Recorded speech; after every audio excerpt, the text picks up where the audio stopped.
Hello, we are here to review Married at First Sight, Season 16, Episode 6. I am speechless right now, and I just thought I was going to come out the gate. Gina and Clint, I'm going to just jump right into it. All of the nonsense that is being discussed about this couple is very depressing to me, because even though I said on last week's episode that I could see the way, her posture, her energy, the way she was talking to him, I could see him taking what she said in a negative way. I saw that. My thing with Clint is, and then I heard him say that he was disappointed, in what she had communicated to him. My thing is with Clint, did he say that to her? Did he tell her, I'm really disappointed that blah, blah, blah, and blah, and blah. Or when you talk about gingers, it makes me feel X, Y, and Z. Had he given himself that space to communicate that to her, this could be a whole different situation. So, we talked about Clint being annoyed with Gina's talking about her salon at the reception. So the fact that now we're here, day 6, day 7, somewhere in there, she's still talking about the salon. And so it has him feeling some kind of way. And he needs to communicate that to her. Him making the decisions that he's making has put him in this position. The other thing that is bothering me about the way this situation is being communicated is everybody's listening to his apology tour. Because if you go and look at the video that I clipped on the after party, he's on the apology tour. Oh, well, I didn't mean to hurt anybody's feelings. Maybe she didn't mean to hurt your feelings either, Clint. I mean, when y'all were arguing, or when you were beginning the argument, and you was like, well, you think that Ginger, is this, that, and the third. She's like, I have Ginger as clients. I have clients that come to me wanting Ginger dyed hair. This is a thing. And I said this too, back in episodes ago. I see why she's looking at his hair like that. She's a hairdresser. And for people that don't understand that, the problem is with you. I actually agree with her. I see why she does that. Her eyes automatically, when she looks at people, she's looking at your hair. That's just a thing. Like when I'm introduced to somebody, if they have an unusual name, oh my goodness, that does something to my brain. Because I worked in radiology at the VA hospital, before I got my nursing degree. That's how I put myself through school. And when people come to the hospital, they come to one of two places, or both of them. They either go to the lab or they go to x-ray. And working there for 7 years, do you know how many names I saw? So it really honestly became a name. It becomes a thing. I can actually have a whole conversation with somebody about their name. It's just a thing. And for people who, like I said, it's your problem. You guys don't understand how insane you sound. And it's really like you're doing the same thing that Clint is doing. You're not even given a beat for any other possibilities other than what you think. And that's not always true. There are other scenarios and possibilities. And even though I appreciate, some of the stuff that he was saying on the after show, Rudy asked him, she said, what would you do different? And he said, yeah, I probably wouldn't say nothing about slender or nothing. I just leave it, at adventurous and adventurous. I think he said adventurous. Yeah, So he even admitted too that that wasn't the place for that kind of conversation. So for everybody that's running around here defending Clint, you don't know how stupid you sound. This is ridiculous. And this is why our relationships are so jacked up. This is why we can't hear each other. This is why we don't give each other grace. And that's why I get Christians out of my face very quickly. Very, very, very quickly. Once they start with that face and that whole neck mess that they got going on, yeah, don't do that. Don't do it, because I'm not going to let you get away with it. You don't know enough about what's in that book. And you don't practice enough what's in that book either to be out here making all these comments and doing all this behavior. When you get called out for your hypocrisy, that's the opportunity for you to stop being a hypocrite. So I'm going to give Clint this opportunity to stop being a hypocrite and communicate to someone if they've offended you, and not just take it out on them being spiteful, and then you want to throw it in their faces later, and then now you the victim. Oh, you're just going to run away. Oh, you can dish it out, but you can't take it. Obviously, you can't take it, Clint. You're the one who can't take it. If you could take it, then you would have been able to have a conversation about it. You would have been like, oh, wow. Okay. Thank you. Do you have any tips? Child, that could have turned into because this is just the way my brain, I am wiring my brain to think now. I am intentionally encouraging myself to think like this every day. I am going to look at the benefit of something way before I'm going to even think about the negativity of it. And if I got me a wife that's got her own salon, as much as Shaq say he loves his hair, she'd be washing my hair. She'd be washing my hair. I would have the best products on my hair. Okay? And he's just missing an opportunity. I mean, we're arguing about hair. And I like gingers. I think that they're cute, you know. I'm the kind of person that wouldn't mind dating a ginger. I actually would date one. And so I have an affinity, you know, for them. And I've always known them as gingers. I'll walk up to one. If I see one walking around in San Francisco, especially if you're a dude, I'm like, are you a ginger? I'll do that in 5 seconds. And I've always gotten positive, you know, responses, you know, to my question, you know, to them. So I completely understand what Gina is talking about too. And I also know that in England, that it used to be used as a derogatory, you know, term. Clint is free to feel however he feels about being called a ginger. He just needed to communicate that to her, and she would have told him, oh, I'm sorry, you know. And they could, like I said, you could have had a whole conversation about it. But now look where we at. Now she ain't even talking to him.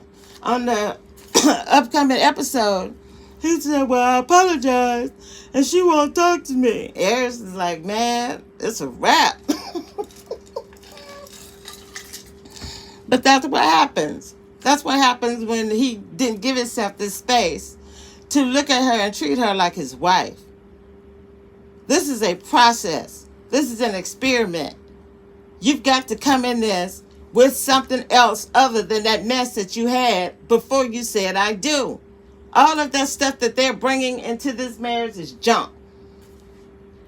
They are creating and cluttering up their environment.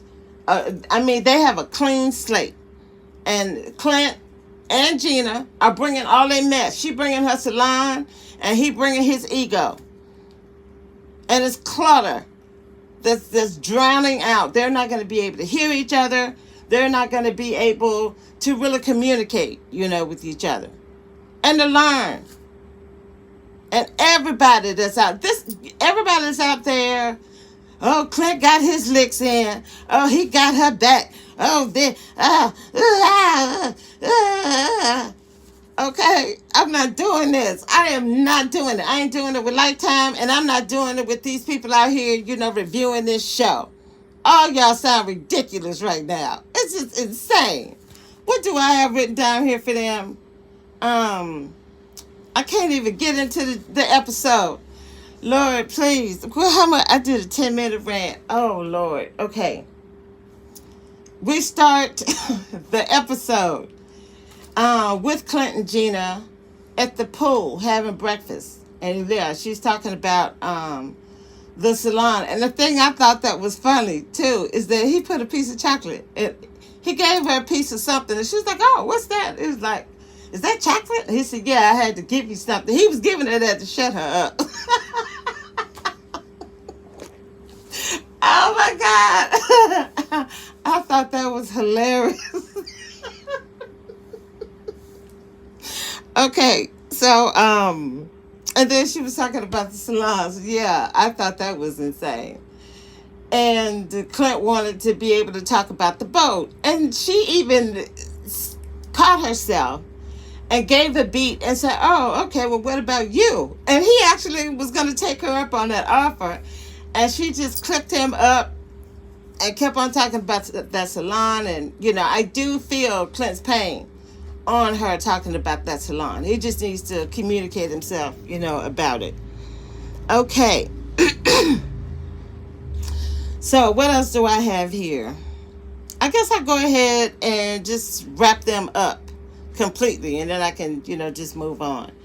So, the breakfast, then I think they met up with the couples, and Clint doesn't know how to filter himself, especially when he's around women.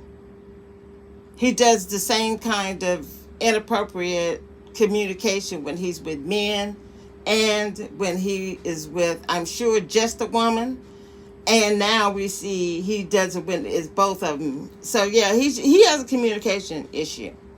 He thinks he's funny, and I'm sure, the dudes, they can get with him. And everything that's funny to guys doesn't necessarily translate over to women. And he hasn't gotten that message. Nobody told him that. Yeah. So, when he's with the couples, I actually feel a little sorry for him. I mean, why would you ask Eris, has he blown his wife's back out in front of everybody? What is wrong with you, Clint? Are you serious right now? That was embarrassing. That was I know Gina was so embarrassed. Oh my goodness. Wow. And then he goes into the whole, the thing that has them in this kerfuffle with, yeah, well, and he said the word slender. He knew he said slender because he repeated that he said slender when he was with them dudes. So then at the end, when him and her arguing, and she said that, yeah, well, you said something about athletic and slender, and he's like, oh, I didn't say slender. Lie. Clint is lying. He's lying. He is obfuscating on the after show. I saw a lot of obfuscation on the after show because he's still trying to call her out. Even then, talking about she's a hypocrite. Still not wanting to take responsibility, for himself. And then, too, I know I'm skipping around. Bear with me. In that after show that I'm thinking about, he said that they'd had this conversation before. And I don't believe that that's true. Because I don't think she would have reacted this way. I think that was her first time hearing that. So I don't believe him when they was talking about that. I'd have to hear Gina verify, that. And then if he did say that to her, then I don't know why she would be that pissed. Maybe she's just tired of his mouth by now because he got one on Clint has a mouth on him. That's another reason why I have this titled When Keeping It Real Goes Wrong. Oh, you got to be true. You got to be 100%. But then you got mad when she was giving you 100%.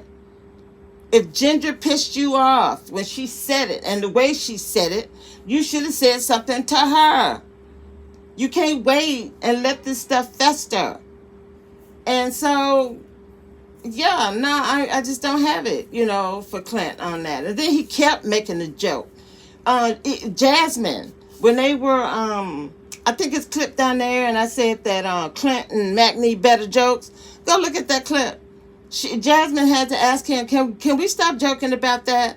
So he doesn't even have a grip on the stuff that comes out of his mouth. He wants Gina to monitor, her talk about her salon. Well, do something with your mouth, Clint. This is how it goes. And if we keep doing this back and this forth, nobody's really going to hear each other. Because he has just as many problems as he's saying that she has.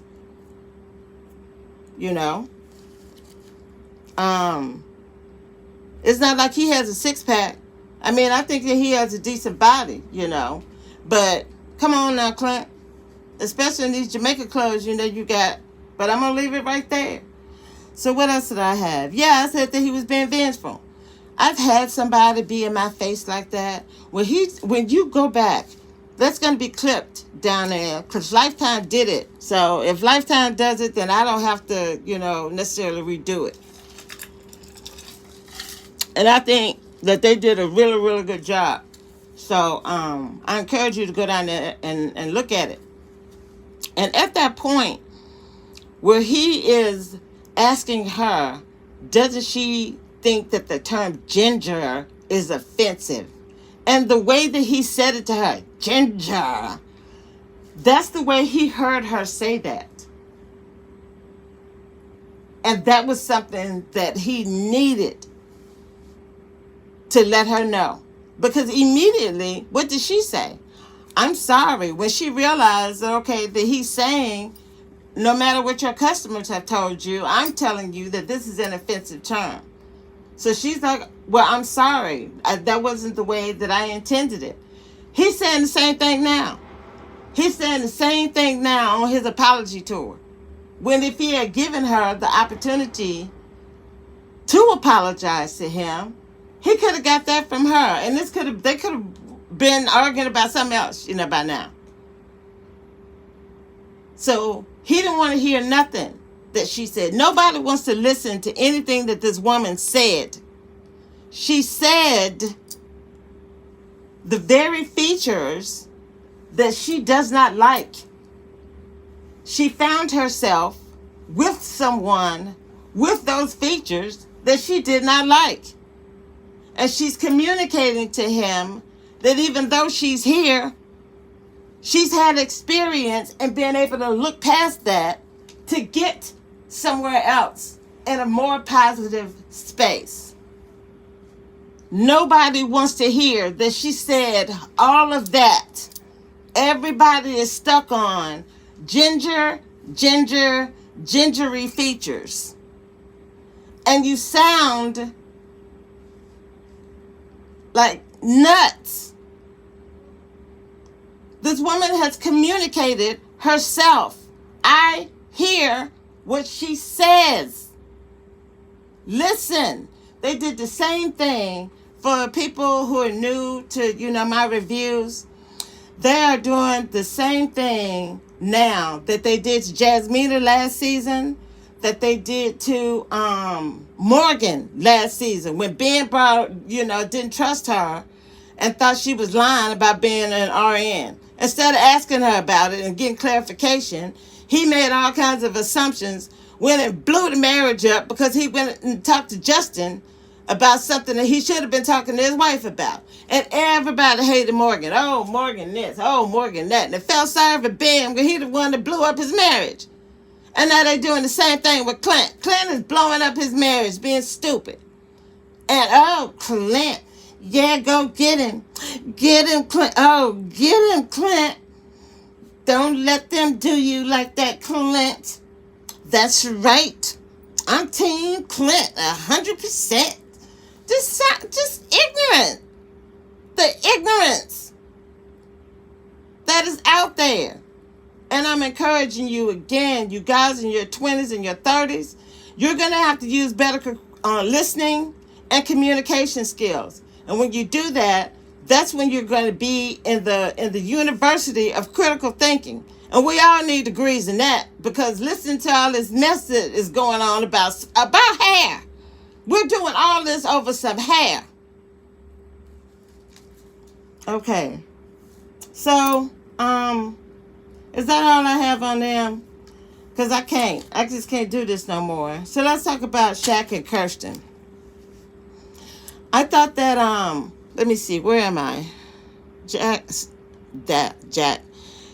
and Kirsten. I thought that they had a really good scene with the dancing. That was good. So they're both in what people call the Divine Nine, which is a sacrilege. That is so blasphemous, but I ain't going there. That is a rant I'm not going to let myself go on right now. Anyway, he's an alpha. He's an alpha. And I don't know what she is, but he said that she had a line sister. So that goes with that whole sorority, thing. And when I talk about Shaq in the future, I'm going to have more to say, about that. But that was a really good scene. I don't think I clipped it, but I'm sorry. It was a cute scene. She looked good, and they just really look good together. So I am really still pulling for them. Kirsten and Shaq. I really am pulling for y'all, but y'all got work. And I thought, where are we with them? I'm going to start with them at the meetup that everybody had. And I thought that she did a really good job in communicating herself. Overall, I think that she did a decent job communicating herself this episode.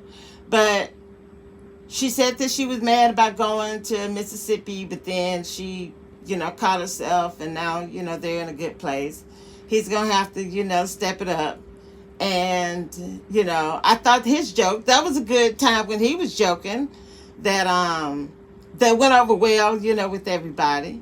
So I noticed that as well, that I thought that their energy was more balanced, between the two of them. And then they got together after the men and the women met.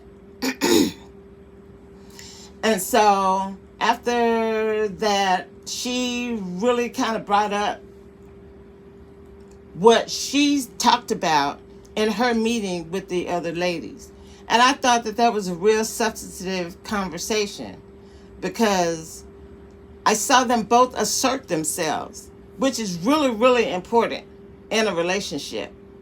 And so Shaq was able to take that opportunity to ask her, okay, so let us break this down. My bald head, not attractive. So now my jokes, not attractive. What is attractive? I thought that was really good. Yeah. And so this is where I began. That's why I only gave her a decent. I didn't give her a good. Because I thought that she was when I heard her talking, I heard Eris. It was like I was listening to Eris. and she was like, well, no, I don't want you to change.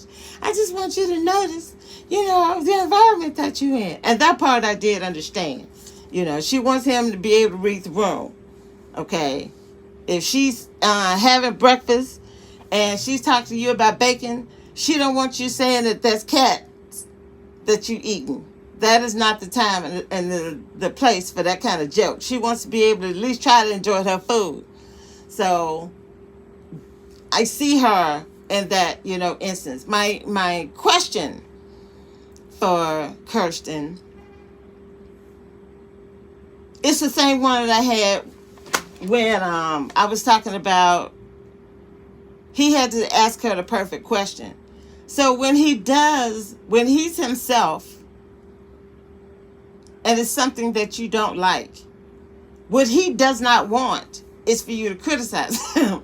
He does not want to hear you say, hey, when you did that and the third. He just wants you to allow him to have that space without rolling your eyes and without making him feel some kind of way. She's saying, I want you to do it. And then if it's something that I need to talk to you about, I will. I see his apprehension because so far he has been doing these are some major things. Like he tried to kiss her at the altar and it got shot down. He tried to kiss her when they were sitting on the bed. He got shot down. He's telling her, one of his little jokes, and now he's getting shot down. So I really do feel Shaq, and I also really understand, what she's talking about at the same time.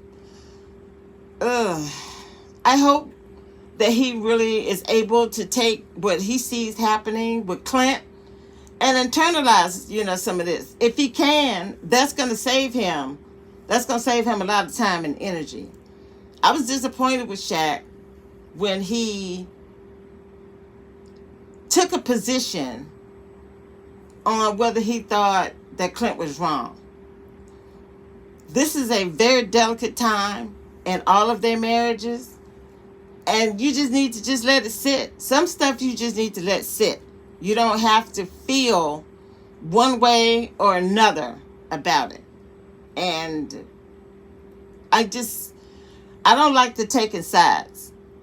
I think that's unwise. I thought it was unwise for him to disclose communication that he'd had at the man's meeting. I didn't think that was something beneficial, to his conversation. Because it just opens up the door for all kinds of confusion and unnecessary, confusion. Because your wife is doing the same thing to you. She says that you're an attractive person. You got nice teeth. You proportion well. You're intelligent. You have a physical presence that is attractive. It just doesn't do anything for her womanly places that she needs that kind of pressure to be put on. This is the difference. That is the same thing that Aries has said about Jasmine. So I don't even understand why this is even a thing. So Kirsten is offended. Well, why would he lie? Then he lied. Well, are you lying, Kirsten? Are you? This is the thing that we are trying to figure out about you too. You sitting up talking about Aries. So you saying that even though the Shaq is attractive, because you know that he's not touching you in your womanly places, the way that you need to be stimulated, that now he's not somebody, that you would want, to be with, the same way you're accusing Aries of not wanting Jasmine. Everybody's in the same stool together. The only people that I see that are a little bit outside of it is Dominique and McKinley, and they headed into that direction, and then Nicole and Chris. But yeah, everybody else this is confusion. Clint, Gina, Shaq and Kirsten, and Aries and Jasmine. There's attraction and non-attraction happening all throughout. And the thing that makes Kirsten look like the hypocrite is the hubris that I'm seeing out of her. People aren't able to see themselves, but then they're so quick to always be able to clearly see what's happening with another person. And she mad at Aries for doing the same thing. Just crazy. What else do I have here so I can stop talking about them too?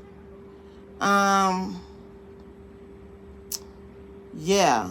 So, who else? I think I'm going to pause at this point and talk about the man and women's conversations.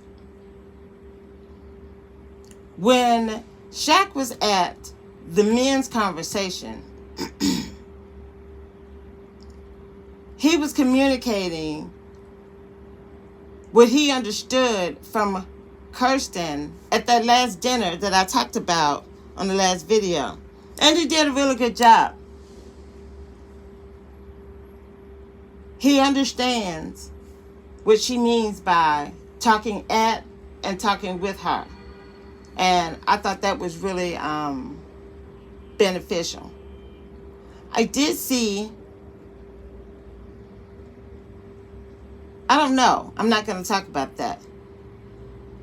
I saw Chris doing the same thing that Clint did, in that he's not talking to his wife. It's not hard to let her know that it's hot and his hands are sweating. It's not hard to let go of her hand and hold her around her waist. He's complaining about something that he can easily solve without talking to her about it first. This is how you find yourselves in these ridiculous places. Simple things that you can do. And it's just easier for him to go and find something to complain about so that the other guys, he can feel like he's one of the guys. Because then you see Mac looking at him like, oh yeah, okay, that's a problem. Mind your own business, Mac. You're creating enough problems in your own relationship that you ain't got time to worry about what Chris is doing or what his wife is doing. That really annoyed me. The other thing that annoyed me too is that conversation between Mac and Clint about Gina and the salon. I really did appreciate Mac stepping up for a small business person, because the thing that annoys me about the hypocrisy in this country is one of the first things that people ask you when they meet them, when you meet each other, is what do you do? I'm in these streets all the time. And even when I just go out regularly, not even to a business function, it comes up. An achievement, financial achievement, academic achievement, is something that Americans value. And I'm sorry that the salon is the thing that has kept Gina moving and living this up to this point. But that's where she is. And I don't see any grace being given to this woman. She is an accomplished human being. Does she talk about her salon too much? Maybe. Instead of being proud of his wife, he's like bringing doubt and negative energy to her. Why would you want your boys to look down on your wife? Oh, well, she just here because she needs to pump up her salon? Is that why she's here? Really, Clint? Where did all this come from? Where did this kind of malignant thinking come from that you would say something like this about your wife in front of these dudes? You haven't known these guys any longer. You've actually known her longer than you've known them. But this is something that you would actually say to people who are strangers to you about your wife, instead of having this conversation with her first. And then nobody is talking about this. Everybody's, oh, well, he got his lick in. And now he giving her an uppercut and a body blow, and she don't even know it. Just disgusting. What else do I want to talk about? Eris at that meeting, he has me annoyed because, again, I hear Kirsten, you back and you forth. 1 minute you're asking her about her favorite sex position on camera, and then you're telling her that you need her to act more like a whore. And then you're telling her Oh, if you need something, I'm Mr. Fix It. If you need a friend, you can call on me. I'll be at your service. And then he's going to run around and tell them, oh, yeah, she's at 12. So if you know that that's something that she wants from you and you've given her the invitation, then why aren't you making good? This is why she's confused. You're sending her mixed signals. Shaquille, you're being given mixed signals. And I didn't hear anybody talking about that. This is disgusting, Eris. Who do you think you are? And then listen to Clint. I can't even remember. You have to go back and look at it. It's down there. Just ignorant. The level of stupidity that Lifetime is forcing me to look at right now. You know what? I want to tell Lifetime too. I've been thinking about this. If y'all need me for consultation, I'm available. All my information will be down in the description box. You're welcome, Lifetime. But yeah, just ignorant.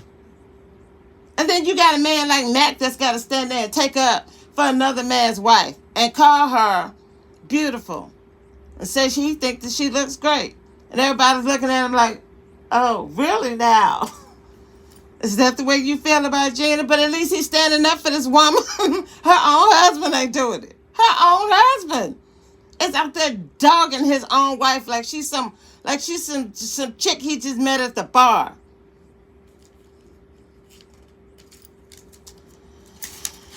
Okay. Eris and Jasmine. They are getting a massage and having a conversation, and he's like, oh, how's the massage? And she's like, oh, it's all right. She's getting all the knots out. And he's like, oh, well, let me know if I can help. She said, yeah, you can help me by not dropping no more bombs on me. And I thought he communicated himself well, because he said he didn't think it was going to be that big of a deal. But she knew that telling you about them dogs was going to be a big deal. I don't know if I could believe that from Eris. But I thought that he communicated it in a good way.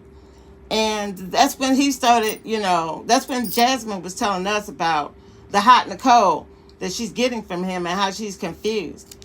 And so when she finishes her massage, he's still laying on the table. And so she comes over and she massages his feet and his legs and his back. And people got something to say about this too. Why she always catering him? He act like he think he a king. This woman is taking the opportunity that's before her to touch her husband and get him used to and maybe wanting more of her touch. I think that's real. I think it's brilliant. The opportunity is there. It doesn't have to be awkward. He's already in position. He's relaxed. And then now he gets to feel his wife, touching him more than she's been able, to do thus far. So that's an opportunity, people. I mean, it's like, so I thought that their communication was one that was kind of clarifying, because she said that when he gave her an answer, there was an answer, they were talking. Like I said, this clip, y'all go back down there and go look at it. But she said, is that sarcasm? And he said, no, he wasn't being sarcastic. And I like that. And she was able to accept that, and that was a harmonious, moment, for me. So overall, I thought that conversation was pretty good. And I appreciate, her taking the opportunity to go and touch her husband and try to become closer, to him. So what else with Eris and his wife? Okay, so after the conversation with the men and the women, Eris comes up to Jasmine. She's laying on a lounge, and he brings her a drink. I thought that was really cute and thoughtful I'm looking for thoughtful activities out of you, Aries. And my mind, I keyed in on that one. So good job. And so I'm jumping ahead. So okay, this is let me see. This is after the horse ride that I haven't talked about yet. And after Clint puts both of his feet in his mouth at the couples, gathering. So afterwards, Aries said to Jasmine that he thinks that Clint and Gina low-key called each other ugly. Now, I think that he did that just to be Aries, because I did hear what he was saying, and she understood it, too. I don't think that she called him ugly, and I don't think that he called her ugly. I didn't hear any of that. I really honestly didn't. So, but I did hear him saying that they were voicing strong opinions about each other in a very nice way. And he really complimented them on their ability to be able to have that communication. My thing is, on the surface, yeah, maybe that's true. But deep, Gina's not hurt. And Clint was hurt. He just didn't want to admit that he was hurt to her. And so I don't think that their communication was that effective, at all. It sounded nice in an experimental kind of way, but the experiment failed. So I disagree with you, Aries. And then this is more hypocrisy. So he's like, he can't remember Nicole's name. And he said, yeah, that chick, I can't remember her name. She was like, yeah, 2 days in, then we're gonna be breaking backs or whatever. They're gonna be having sex. And he says that now that the thing has switched around and she's not, in that position. And Jasmine said the same thing could be said about you. This is what hypocrisy looks like. And I appreciated Aries because he was like, yeah, you're right. And then he had to reword his communication. And I hear Kirsten. Same time I'm listening to Aries, I just hear them. And that's what I'm getting, the energy that I'm getting. And hypocrisy, that I'm getting from them. And it was just uncalled for. You need to focus on what's happening with you and your wife and not sitting up communicating and talking about what other people, are going through. So then, what is the other one that they had? And then so now he's bringing her the drinks. This is after the men and women's conversation. He's bringing her the drinks, and they're talking about what she talked about with the ladies and what he talked about with the men. I thought that was a substantive conversation. It's also clipped, so you can go and listen to it, for yourself. The thing I actually liked about it was that Jasmine, her sister said at the reception that sometimes, she has trouble, communicating herself. I thought she did an excellent job because when Aries was like, you need to pump the brakes, because she was trying to communicate to him her apprehension. She's trying to figure out what direction should she go in with him. She should just go in and allow herself to fall in love, knowing that this fool, might not. Or is she going to be reserved? Is she going to hold back? And she knows herself, and she says that if she goes the love route, that she knows she falls in love quickly, and she is not comfortable, really wanting to put herself, in that position. Aries, hearing what he wanted to hear, was like, oh, you need to pump the brakes. She's like, look, I'm not saying I'm in love with you now. I'm letting you know this is where my mind is. This is the pattern, the holding pattern, that I'm in as a result of the conversation, that we had about him never being in love. And he was able, to receive, that communication. And then he said to her that he understands that they're going to have highs and lows, and he's willing to be there for that. So that kind of communication from him alleviated some of her anxiety, and then she was able to tell him, I appreciate you, for letting me know that you are really here, to try. So I thought that ended up being a decent scene, between them. And so before I do Chris and Nicole, I'm going to do the horse incident. So when the couples got together for the first time,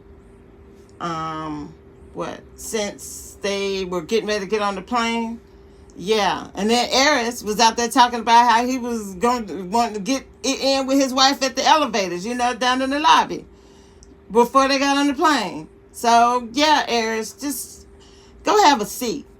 He doesn't know. I am convinced that he does not know how to deal with a woman like Jasmine. He is so used to doing his moves that he's in conflict right now. And so I am still evaluating him, waiting for the next part when they move in, with each other. So the couples are getting together. Clint has put both his feet in his mouth. They're finished talking. They go out and the horse rides. And that's when Mac tells Dominique that he has really never ridden horses, even though he told her that he rode horses in the bed, that morning, which is just ridiculous. And McKinley is causing himself, like I said earlier, way more problems. The thing I liked about him when he was with the men was he was able to articulate that he gets that she's having a problem with him. He just doesn't know how to fix it. Because I think he's doing this out of nervousness. This is his coping mechanism. And it's getting on her nerves. And now it's beginning to affect the way that she sees him. Because, and I'm skipping ahead here, when they got back from the excursion, he had to do that minicam, and it's down there too. They were doing a minicam moment, and he had to admit that he was lying about the horse, and that he was inappropriate, and this, that, and the third. So he gets that this is a problem. And even in that clip, he made Don mad. He couldn't even get through that little video clip without making her mad. And she was like, okay, yeah, I'm done. Go down there and look at it. Yeah, he's just, his mouth is digging a hole for him. His mouth is digging a hole for him. I can see it. So, the other thing about Dom and Matt is when he's telling her that he really never has ridden a horse, I think that actually, I could see her have some less regard, for him. Because that whole morning conversation, he set himself up.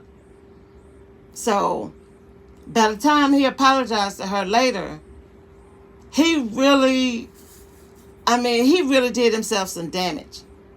And so they're on the horses, they're in the ocean, the horse defecates, and it puts him in an even more foul mood.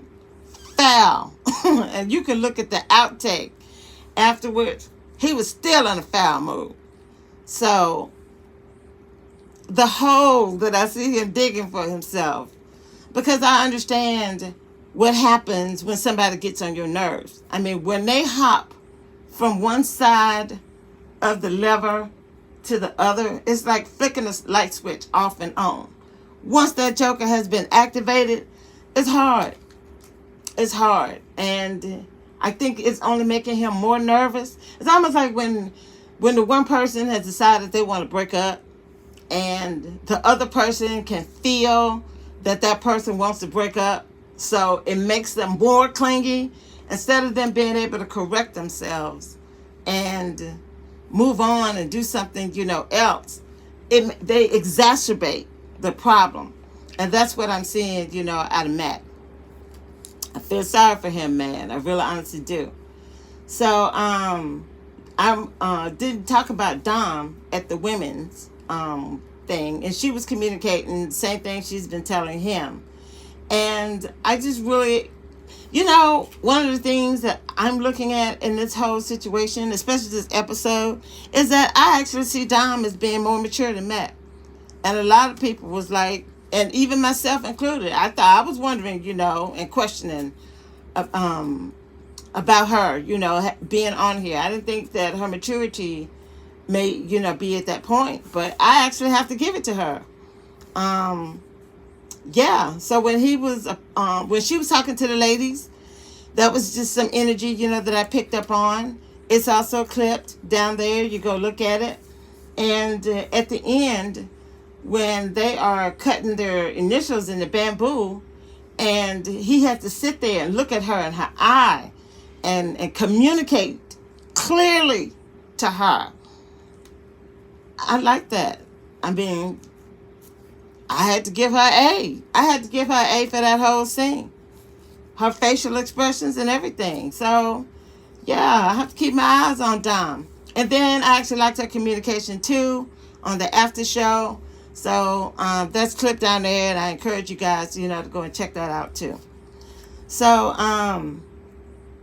I guess I'm gonna do Chris and Nicole. Did I do everybody? Oh no. So let me go ahead and do the women's thing, because I think I finished the horse. I think I finished the horses. Yeah. And then so the women meet. So I talked about Dom, Jasmine.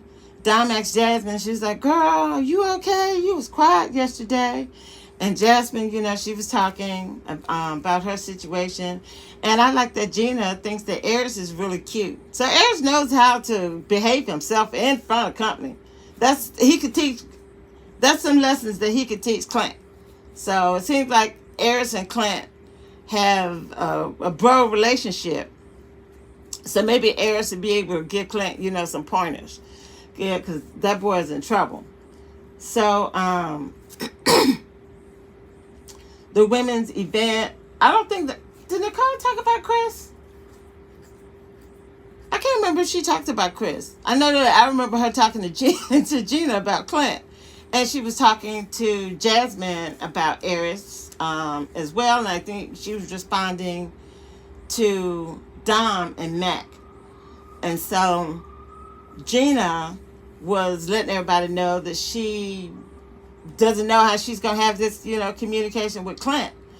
And the girls are like, girl, did you hear him? What was he thinking? They were like, oh, no, not. And what did she say? It was Nicole. Nicole said she would have, she said she would have stabbed him in his neck.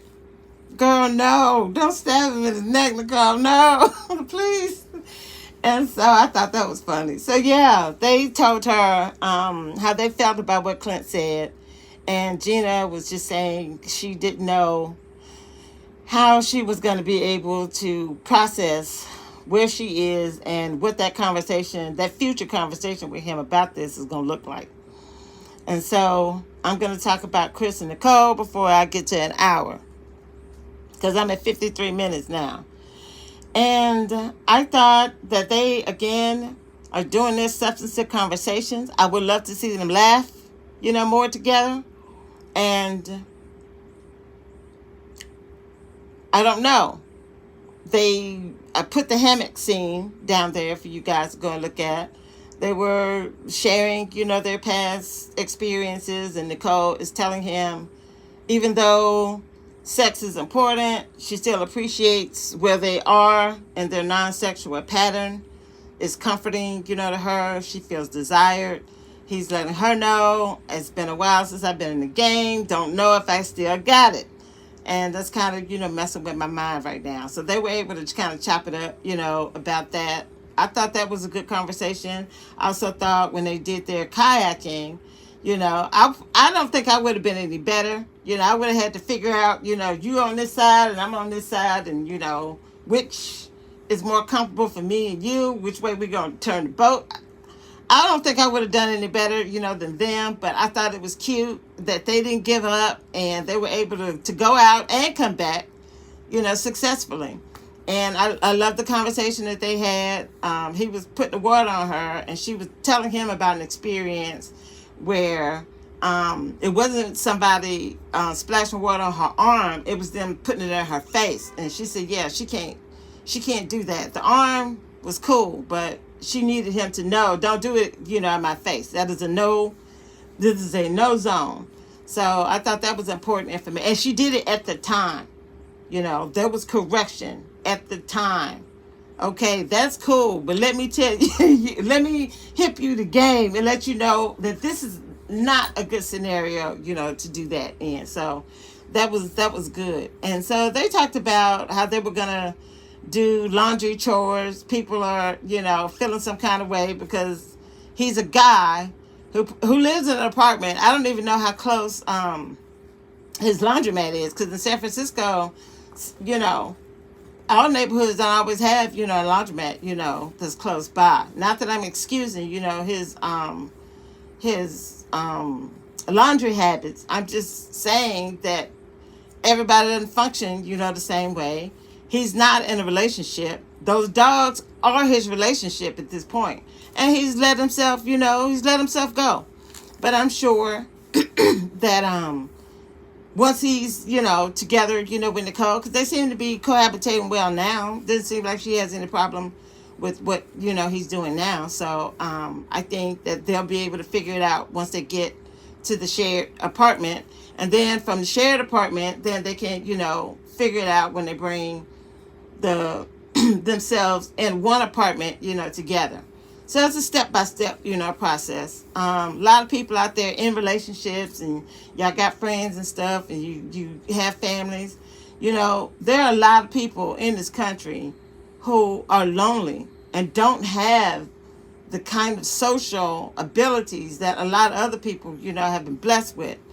So all of these people are in a rut. That's how they got here.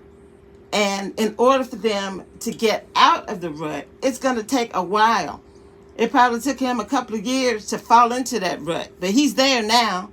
And now he's got somebody that could probably help him get out of it.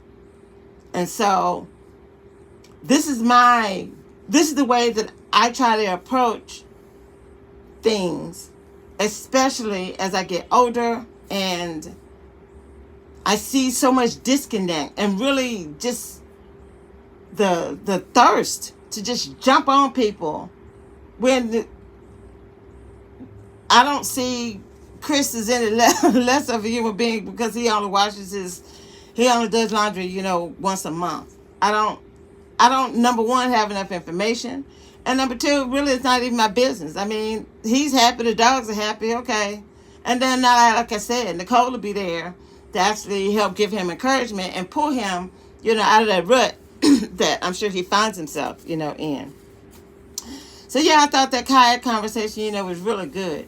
And then they shared when all the couples, came together, because they were just going around the room, asking different questions. And I thought, and Nicole, she did more of the talking, and he agreed with what she said.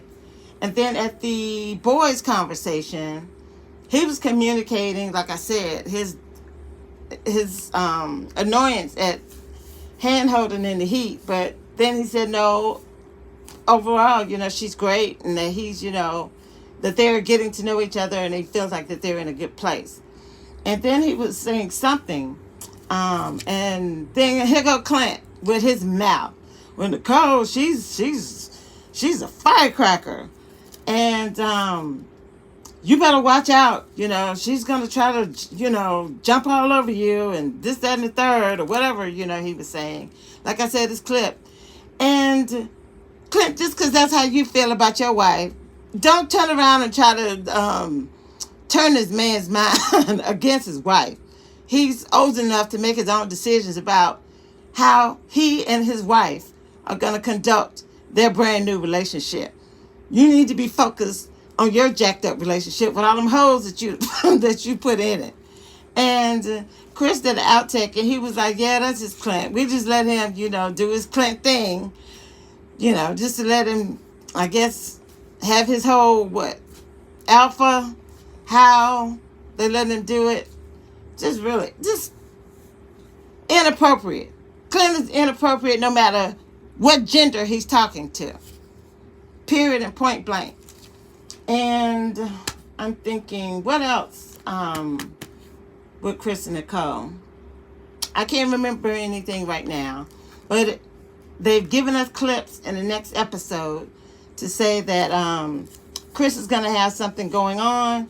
And then hopefully he and Nicole will be able to, maybe all of this serious conversation that they've had will be able to help them meander, through whatever it is, that he finds himself, in. Okay, guys, that's Married at First Sight, episode 6. Thank you to all the new subscribers. Please support me. I appreciate you. Goodbye.